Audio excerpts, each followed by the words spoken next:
다 같이 신앙 고백합시다. 주는 그리스도시요 살아계신 하나님의 아들이십니다. 아멘. 하나님께서 우리에게 주신 이 믿음을 고백합시다. 복음은 모든 상황을 전복시킵니다. 이제 이 믿음을 고백했잖아요. 그러면은 이 주신 믿음을 서로에게 선포해야겠죠. 옆 사람 보면서 선포합시다. 살아있는 말씀의 쐐기가 박힐지어다. 말씀이 살아있음이 여러분들의 생각과 마음, 영혼 속에 깊이 각인되는 응답의 예배가 되길 축복합니다. 우리 지난주에 예원 팀데이로 이렇게 인도 받으면서 The Blessed One, 나 행복자다, 이렇게 우리가 은혜를 누리고 붙잡고 이제 새학기 현장을 기대하면서 달려갔죠. 근데 지난주에 주목님이 이 모든 것을 다 마치고 나서 집에 가는 길에 되게 재밌는 일이 하나가 있었어요. 그러니까 열 길 물속은 알아도 한 길 사람 속은 모른다는 게, 그래서 여러분들을 제가 생각할 때 여러분들의 인생에 어떤 일이 일어날지 모르기 때문에, 또 여러분들이 어떤 생각을 하고 있는지 모르기 때문에, 근데 미리 봤던 시간이었던 것 같아요. 운전을 하면서 이제 집에 가는 길에 무단횡단하는 사람이 있어요. 무단횡단. 그 누구냐? 그 주일날 그 40대 50대 아저씨들이 이제 조기 축구 하고 나서 이제 막걸리 시계 한잔 하고 나서 집으로 가는 길. 근데 운전하는데 주목님이 여기 서울에 안 살기 때문에 저쪽 약간 시골 쪽에 살거든요. 살다 보니까 사람이 별로 없어. 그래서 운전을 되게 편하게 한단 말이죠. 근데 갑자기 그냥 가는데 무단횡단을 싹 하는 거야. 근데 이제 막 난 행복자야라고 하고 딱 붙잡고 가는데 여기까지 막 뭔가 차올라 막 차오르는데 딱 나가려고 하는 순간 그 아저씨가 무단횡단을 하는데 쓰레기를 줍고 가는 거예요. 이게 그래, 사람 속은 잘 모른다. 사람 속 되게 못됐는데 그렇게 막 못되지도 않았어. 무단횡단을 하는데 막 쓰레기는 줍고 막 미안하고 이런 사람들 보면서 제가 누굴 생각했냐? 바로 여러분들을 생각했거든요. 난 행복자다 붙잡고 갔는데 이제 적응하려고 학기를 시작했어요. 어땠습니까? 학기를 시작했는데 행복자, 감사 고백됐습니까? 믿음의 역사, 사랑의 수고, 소망의 인내, 아무것도 기억 안 났던 한 주였을 수도 있겠습니다. 그러니까 막 계속 생각되는 불신앙들이 있죠. 제자의 걸음은커녕 난 제자리 걸음을 하고 있는 것 같고, 언약의 여정을 간다고 하지만 난 연약의 여정을 가는 것 같고, 나 제자라고 했는데 제자는 무리야 이러면서 무리 속에 묻혀 있으려고 하고 힙합이죠, 멘트. 완전 한 주 동안 함정 카드에 빠져가지고 그랬을 수도 있겠습니다. 근데 우리는 다시 한번 기억할 수 있어요. 그 상황이 여러분들의 그렇게 확인했었던 오늘이 문이라는 것, 변화와 성장, 바로 개혁을 말하거든요. 개혁이라는 것이 이제 뜯어 고친다라고도 할 수 있지만, 성경이 말하고 있는 개혁은요, 원래의 모습으로 돌아가는 것이거든요. 그러한 모습이 보여졌을 때 그래서 나는 그리스도가 아니면 안 되는구나, 원래의 모습으로 돌아갈 수 있는 유일한 길 대신 하나님의 말씀 앞에 서는 것, 백 투 더 베이직이라고 합니다. 근데 그 언약을요, 우리만 붙잡았던 게 아니에요. 신명기 4장 1절 2절 말씀 보면요, 이스라엘아, 이제 내가 너희에게 가르치는 규례와 법도를 듣고 준행하라. 그리하면 너희가 살 것이요 너희 조상의 하나님 여호와께서 너희에게 주시는 땅에 들어가서 그것을 얻게 되리라. 내가 너희에게 명령하는 말을 너희는 가감하지 말고 내가 너희에게 내리는 너희 하나님 여호와의 명령을 지키라. 하나님이 말씀하신 것 딱 말씀에서 말씀대로 준행해라. 첫 번째, 행하라. 말씀, 믿음으로 행해라. 두 번째, 그 말씀에 내 사견 붙이지 말고 가하거나 빼거나 더하지 말고 말씀대로 준행해라. 하나님이 말씀하신 건 하나예요. 우리가 내 생각대로 불신앙의 요소가 찾아왔었을 때, 내 선택이 복음의 유익한 선택이 아니었을지라도 하나님은 그런 나를 택하셔서 말씀 앞에 세우신다는 것. 그래서 지금 이 예배 시간이 너무 중요해요. 여러분들이 지금 다시 선택해야 되는 시간이거든요. 내 생각을 따라갈 것이냐, 말씀을 선택할 것이냐. 이제 인스타 이렇게 보면은 이제 극단적인 밸런스 게임이 있잖아요. 근데 이제 여자 선생님들이란다. 우리 여자 동지들, 여자 학우분들, 우리 한번 들어보세요. 평생 머리 안 감는 거랑 평생 화장 안 하는 거, 뭐 선택할래요? 남자들 평생 이빨 안 닦는 거랑 평생 이제 치킨 안 먹는 거랑 뭐 선택할래요? 약간 극단적이잖아요. 근데 둘 다 포기할 수가 없잖아. 서진이 같은 경우는 치킨 인생 걸거든요. 우진이 웃고 있는데 우진이도 만만치 않거든요. 걸잖아요. 이 극단적인 거. 근데 이 극단적인 밸런스 게임을 보면서 주모님 또 복음을 또 봤거든. 이제 막 뭘 선택해야 되냐? 반드시 해야만 하는 것들이거든요. 여러분들이 오늘 죄사함 받았다라는 것, 그것이 뭐냐? 반드시 하나님 앞에 ASK 할 수 있는 절호의 기회가 된다는 것. 예수님이 제자 베드로에게 이렇게 말했어요. 야, 너는 몸을 다 씻었으니까 발만 씻으면 돼. 그래서 예수님이 베드로의 발을 씻어주려고 했거든. 근데 베드로가 어떻게 했죠? 예수님 어떻게 제 발을 씻어줍니까? 예수님 같이 이렇게 귀하신 분이 저같이 천한 것을. 근데 예수님이 뭐라 그랬냐? 내가 너의 발을 씻겨주지 않으면 넌 나랑 상관없어. 그러니까 베드로가 갑자기 옷을 벗더니 조금 목욕 다 시켜주세요. 이렇게 했는데 그 영적인 의미가 뭐겠습니까? 구원받은 하나님의 자녀. 그럼에도 우리는요, 하나님이 없이 하나 된 세상에 영향을 받고 있거든. 그래서 생각 속으로 내 시선 속에 들어오는 육신의 것들이 자꾸 나를 무너뜨리려고 하거든. 그래서 우리는요, 날마다 하나님 앞에, 말씀 앞에 발을 씻는 시간, 구원받았기 때문에. 그 시간이 어떤 시간이냐? 우리가 지난주에 드렸던 비전, 확인하고 집중하고 도전하는 시간, 바로 지금입니다. 하나님이요, 여러분들을 얼마나 사랑하는지 몰라요. 그럴 때 여러분들에게 주시는 은혜가 현장을 전복시킬 수 있는, 뒤집을 수 있는 최고의 이제 역전자가 나온다는 거죠. 지금 다시 붙잡는 겁니다. 그래서 우리가 말씀 앞에선 항상 할 수 있는 대답은 yes or yes.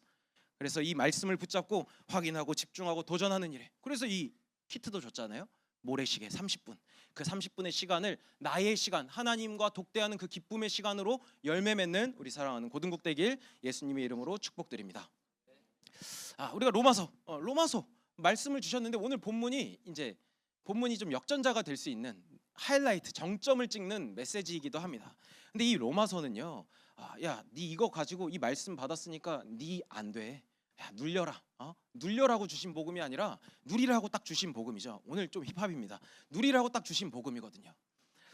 로마서, 제 주목님이 로마서를 시작했을 때 성경이 이 반지라고 한다면 로마서는 다이아 반지라고 했어요. 근데 로마서 8장은 그 다이아 중에서 가장 빛나는 부분이기도 하거든요. 아무리 강조해도 지나치지 않는 이 복음의 진수가 담겨져 있는 로마서 8장은요, 앞으로 3주간, 오늘 해서 쐐기를 박는 일에 3주간 로마서 8장을 나의 것으로 만드는 응답의 시간이 될 겁니다. 근데 여러분들에게 약속하는 건 하나님께서 이 복음을 가지고 내 인생에 참 자유를 주시고 죄와 저주에서 완전한 해방의 쐐기를 박아주실 거라는 것, 그것을 기대하면서 말씀을 누리시길 바랍니다. 첫 번째로 법적 해방의 쐐기입니다. 오늘 본문 말씀 1절 2절 말씀입니다. 그러므로 이제 그리스도 예수 안에 있는 자에게는 결코 정죄함이 없나니 이는 그리스도 예수 안에 있는 생명의 성령의 법이 죄와 사망의 법에서 너를 해방하였음이라. 딱 정점의 면모를 딱 보여주잖아요. 굉장히 통쾌하기까지 하는 것 같아요. 왜냐? 8장을 딱 시작할 때 그러므로, 기억나죠? 그러므로, 로마서에서 그러므로가 등장하면 앞에 이러한 모든 상황을 뒤집을 수 있는, 그래서 결론, 그래서 복음 딱 말하고 있는 장면인데, 해방, 죄사함과 해방을 선포합니다.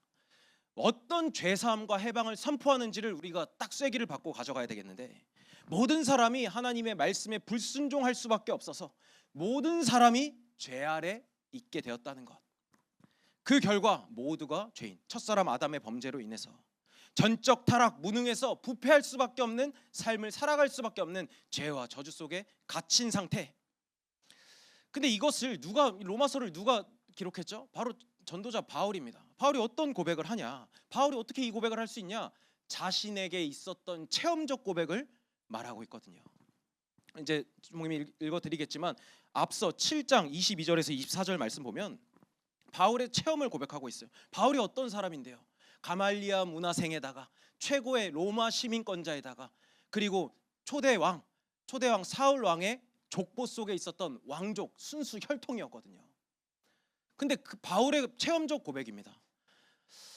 로마서 7장 22절 24절. 내 속사람으로는 하나님의 법을 즐거워하되 내 지체 속에서 한 다른 법이 내 마음의 법과 싸워 내 지체 속에 있는 죄의 법으로 나를 사로잡는 것을 보는도다. 오라 나는 공고한 사람이로다. 이 사망의 몸에서 누가 나를 건져내랴.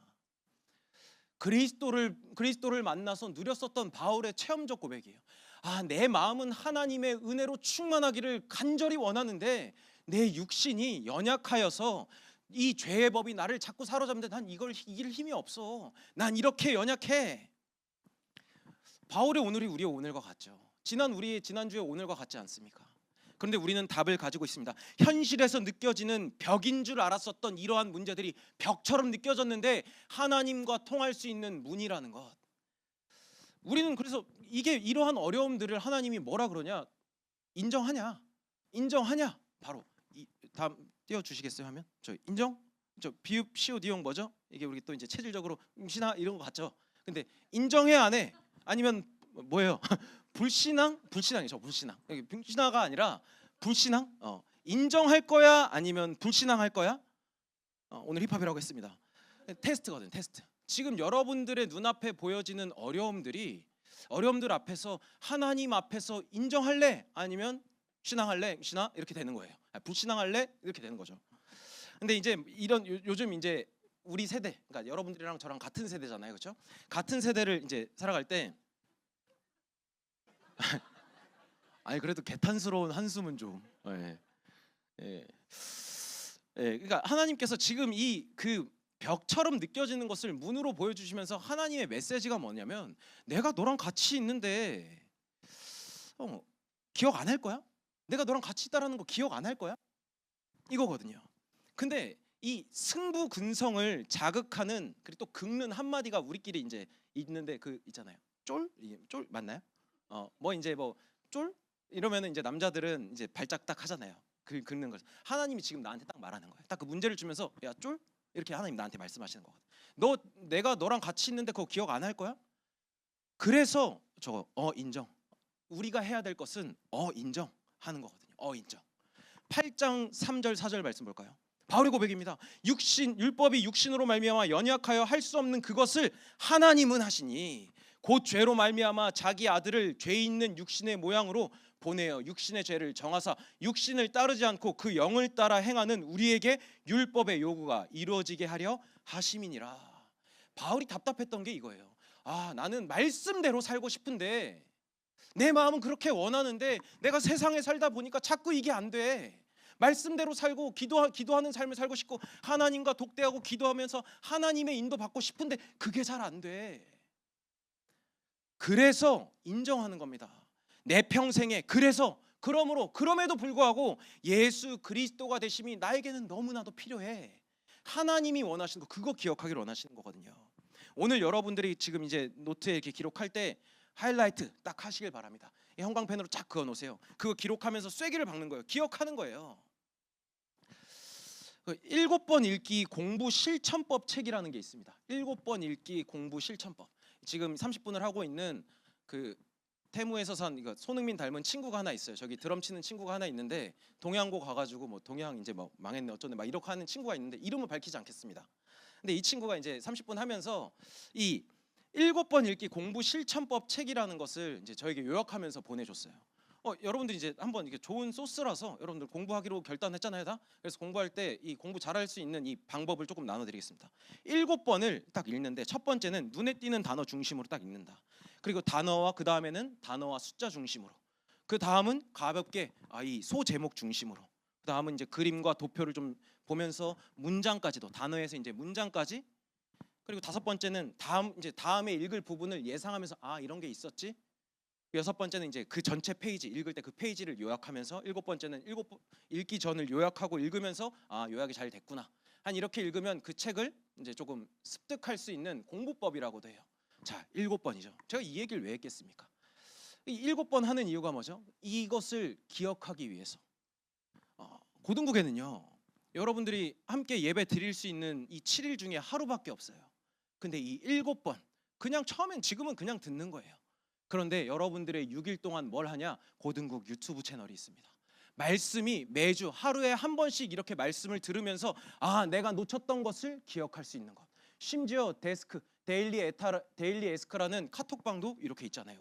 우리 초대 안 된 친구들 있으면 저 초대해 주세요.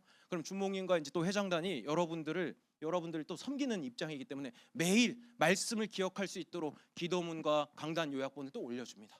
실제로 이 안에서 그 흐름 속에서 있는 이 친구들이요 응답받고 다시 하나님 앞에 서는 데 도움을 받고 있거든. 우린 가족 아닙니까? 우리 고등국 여러분들 7번 기억하는 것에서 결국 인정해 안 해? 인정해? 그러면 내가 너에게 보여줄게. 하나님이 원하시는 것. 하나님 저는요 그래서 그리스도가 필요해요. 그 비밀을 발견하는 비밀이 어디냐? 말씀 안에 있다는 거. 법적 해방의 쐐기를 반드시 우리가 청소년기 때 누려야 되지 않겠습니까? 그리스도가 2000년 전에 그래서 다 끝냈다고 하는데 그 복음이 지금 나에게 유효하다고 하는데 한 번밖에 없는 인생에 맛봐야 되지 않겠습니까? 그렇다면 그때가 바로 두 번째 복음 누림의 쐐기를 박을 수 있는 기회입니다. 본문 5절 6절 말씀입니다. 육신을 따르는 자는 육신의 일을, 영을 따르는 자는 영의 일을 생각하나니 육신의 생각은 사망이요 영의 생각은 생명과 평안이니라. 이제 이 말씀에 쐐기를 박힌 여러분들이요, 여러분들의 살아가는 실제 실전과 같은 여러분들의 6일 속에서 어떤 약속을 하고 있죠? 생명과 평안, 우리가 그렇게 마음으로 원했던 것들, 삶에서 하나님께서 보여주시겠다 약속하고 있는 거죠. 근데 6절 말씀, 육신을 따르는 자는 육신의 일을, 영을 따르는 자는 영의 일을 생각하나니. 쐐기가 박혔다면 나의 생각의 우선순위, 항상 모든 상황, TMI, 우리 고등국 용어로는 TMI라고 하죠. 모든 상황에 어떤 생각으로 시작해야 되냐? 바로 이런 나를 택하신, 나는 택하심을 입은 하나님의 사람이구나. 바로 정체성, 세계관, 현주소입니다. 내가 모든 일을 시작하기에 앞서서 나는 그럼에도 불구하고 그래서 하나님의 택함 받은 사람이구나. 아주 작은 생각 같습니다. 그런데요, 성경적인 개혁은 뭐라 그랬죠? 원래의 나로 돌아가는 것이라 그랬잖아요. 하나님께서 나에게 요구하는 것은요, 내 생각대로가 아니라 말씀대로 살기를 원하시기 때문에 이 말씀이 육신이 되어서 나의 죄를 대속하신 그리스도께서 하나님과 함께할 수 있는 길을 여셨구나. 나를 그 길 위로 인도하시고 하나님과 함께하는구나. 난 택함 받은 자녀구나. 그게 우리의 시작입니다. 그렇다면 우리는 그 성령의 말씀으로 함께 하시는 성령의 인도를 받는 삶을 살아야겠죠. 그러면 어떻게 인도받을 것인가? 14절 15절 말씀 볼까요? 무릇 하나님의 영으로 인도함을 받는 사람은 곧 하나님의 아들이라. 너희는 다시 무서워하는 종의 영을 받지 아니하고 양자의 영을 받았으므로 우리가 아빠 아버지라고 부르짖느니라. 나와 함께 하시는 성삼위 하나님이 나랑 동네 아저씨가 아니라, 동네 삼촌이 아니라 아버지가 되어주셨다는 것. 너는 내게 부르짖으라. 내가 너에게 응답하겠고 네가 알지 못하는 크고 비밀한 일들을 너에게 보여주리라. 악한 자도 제 자식에게 좋은 것을 줄 줄 알거든 하물며 내 하늘 아버지께서 너에게 좋은 것을 주시지 않겠느냐. 그 전능하신 하나님이 우리의 아버지시라는 것. 그럼 내 안에 계신 성령 하나님께서 어떻게 인도하시는가? 하나님 어떻게 인도하시는지, 이 아버지 되신 하나님이 어떻게 인도하시는가 알아야겠죠. 그렇다면 하나님이 누구신지를 먼저 알아야 돼요. 그래서 노하우라고 합니다. 노하우를 알려줄게 이러잖아요. 성경이 나에게 어떻게 성령의 인도를 받을 것인가, 하나님 나와 함께 하시는 아버지라 하시는 이 하나님이 어떻게 나를 인도하시는데 노하우 지금 전달해 드리겠습니다. 성령이 누구인지 알아야 되겠죠. 오늘 어떻게 인도하시는가, 이 체험적인 증인이 되었던 바울의 고백처럼 여러분들 기대하세요. 이 말씀을 받을 때 기대하세요. 바울이 받았던 그 법적 해방의 쐐기를 박았던 바울의 응답이 이번 한 주 우리의 응답이 될 거라니까요. 요한복음 14장 17절 말씀입니다. 그는 진리의 영이라 세상은 능히 그를 받지 못하나니 이는 그를 보지도 못하고 알지도 못함이라. 그러나 너희는 그를 아나니 그는 너희와 함께 거하시며 또 너희 속에 계시겠음이라. 성령이 누군데? 내 평생에 함께 하신다라는 것. 이 평생에 함께 하신 하나님이 요한복음 15장 26절입니다. 내가 아버지께로부터 너희에게 보낼 보혜사 곧 아버지께로부터 나오시는 진리의 성령이 오실 때에 그가 나를 증언하실 것이요. 나를요 증인의 무대로 인도하신다라는 것. 보혜사, 보호하시고 가르쳐주시고 지혜 주시는 성령 하나님이 나의 갈 길에 나를 어디에? 증인의 무대로 올리시겠다. 나에게 목표까지도 분명하게 이유와 방향과 목표를 안내하시는 성삼위 하나님이시라는 것. 요한복음 16장 13절 말씀입니다. 그러나 진리의 성령이 오시면 그가 너희를 모든 진리 가운데로 인도하시리니 그가 스스로 말하지 않고 오직 들은 것을 말하며 장래의 일을 너희에게 알리시리라. 바울이 갈등했던 게 뭡니까? 내 마음은 원이로되 육신이 죄의 것을 쫓아간다. 그런데 그 성령 하나님이 뭐냐? 오직 들은 것, 말씀대로 살아갈 수 있도록 인도하신다라는 것. 평생에 함께 하시는 하나님이 증인의 무대로 나를 이끄시겠다. 근데 그 핵심이 뭡니까? 진리의 성령이라는 거예요. 하나님께서 본론 인생 살 수 있는 그 진리의 길 위에 나를 세우셨다라는 것. 그런 나에게 학교라는 현장에 하이라이트, 빛을 비출 수 있는 학생으로 나를 보내셨다라는 것. 중요한 건 진리의 영입니다. 이 전의 상태가 뭡니까? 진리가 없어서 진리에 서지 못하는 거짓아비 마귀, 처음부터 살인한 자, 거짓말 했었던 마귀의 자식이었던 내가 아버지 주인만 바뀌었을 뿐인데 진리의 길 위에서 진리의 빛을 선포하는 주역으로, 증인으로 하나님께서 여러분들에게 이유와 방향과 목표를 다 보여주시고, 여러분들 보세요. 지난 한 주 동안 믿음의 역사, 사랑의 수고, 소망의 인내 이거 모르고 그냥 완전 나약하게 살았었던 것 같을 수도 있어요. 근데 지금 이 말씀이 다시 나에게 들어오니까 어떠죠? 아, 믿음의 역사. 아, 그래, 믿음으로 하나님은 역사하시지. 사랑의 수고, 소망의 인내, 이유와 방향과 목표가 분명해지니까 어떤 스탠스가 취해지죠? 감당해 줄게가 되거든요. 말씀이 나를 이끄신다라고 했으니, 근데 말씀이 이끄시는 그 현장으로 보내시니 나에게 있는 어려움, 이것은 벽이 아니라 문으로 인도하실 것이구나. 증인돼 줄게. 스탠스가 되는 거예요. 하나님이요, 이렇게 여러분들의 인생을 세밀하게 관찰하십니다. 그러면 결론이에요. 로마서 8장 16절 17절 말씀입니다. 같이 한 목소리로 합독합시다. 시작. 성령이 친히 우리의 영과 더불어 우리가 하나님의 자녀인 것을 증언하시나니 자녀이면 또한 상속자 곧 하나님의 상속자요 그리스도와 함께한 상속자니 우리가 그와 함께 영광을 받기 위하여 고난도 함께 받아야 할 것이니라. 아멘. 우리가 마지막에 고백했었던 어려움 있어? 해줄게 되는 이유가 이 성경에 로마서를 기록했었던 바울의 오늘과 나의 오늘이 딱 맞아 있는 하나님의 사람의 고백이 된다는 거죠. 하이라이트 이제 시작입니다. 우리가 1, 2월 지난 예원 팀데이 이미 지나갔어요. 거기에 이제 그만 젖어 있읍시다. 1, 2월 워밍업 끝났어요. 하나님의 말씀의 세기를 박은 채로 실제로 봐야 되는데 하나님이 어떤 나에게 직분을 주셨냐? 바로 상속자예요. 하나님의 일을 맡은, 하나님께서 준비하신 그 약속의 땅을 이미 받은 상속자. 지금 여러분들의 당장에 그래도 나 안 보이는데? 근데 괜찮아요. 오히려 더 좋습니다. 기대할 수 있거든요. 근데 조금 해봤다, 한 2달 동안 해봤는데 왜 변화가 없지? 생각이 들면요, 또 생각을 또 이제 개혁을 해보자고요. 잘 들어보세요. 준비가 되었다고 생각했을 때 여러분들이 나 준비된 것 같은데, 준비가 되었다고 생각했을 그때가 언제냐면요, 준비할 때거든요. 나 준비 다 됐어 딱 멈춰버리면, 멈추는 것 같지만 뒤로 물러서게 되거든요. 우리에게는요, 후퇴하거나 전진하거나 둘 중 하나입니다. 준비가 되었다고 생각했을 그때가 더 힘있게 준비할 수 있는 그때라는 것. 그게 바로 정세현의 TMI죠. 나 준비된 것 같은데 왜 이렇게 망설여지지? 아니, 나는 안 보이는데 어떡하지? 우리에게 주신 게 뭡니까? ASK, 실제로 누릴 수 있는 기회의 10주차가 우리에게 주어졌습니다. 복음은요, 모든 상황을 전복시켜요. 바울의 오늘처럼 내 생각대로, 내 생각과 내 기준대로 했었을 때 안 됐지만 그러므로 생명의 성령의 법이 죄와 사망의 법에서 너희를 해방하였다. 우리는 그리스도와 예수 안에 있는 우리에게는 결코 정죄함이 없다라는 것에서 출발했지만 확인하게 될 것, 더 이상 나는 죄인의 삶을 살 이유도 없고 그럴 수도 없다라는 것, 그걸 보게 될 겁니다. 택함 받은 하나님의 사람으로 복음은 모든 상황을 전복시킨다라는 그 믿음으로 품격 있는 상속자답게 10주차 은혜 안에서 마음껏 하나님을 사랑하고 예배하는 고등국 되기를 예수님의 이름으로 축복을 드립니다.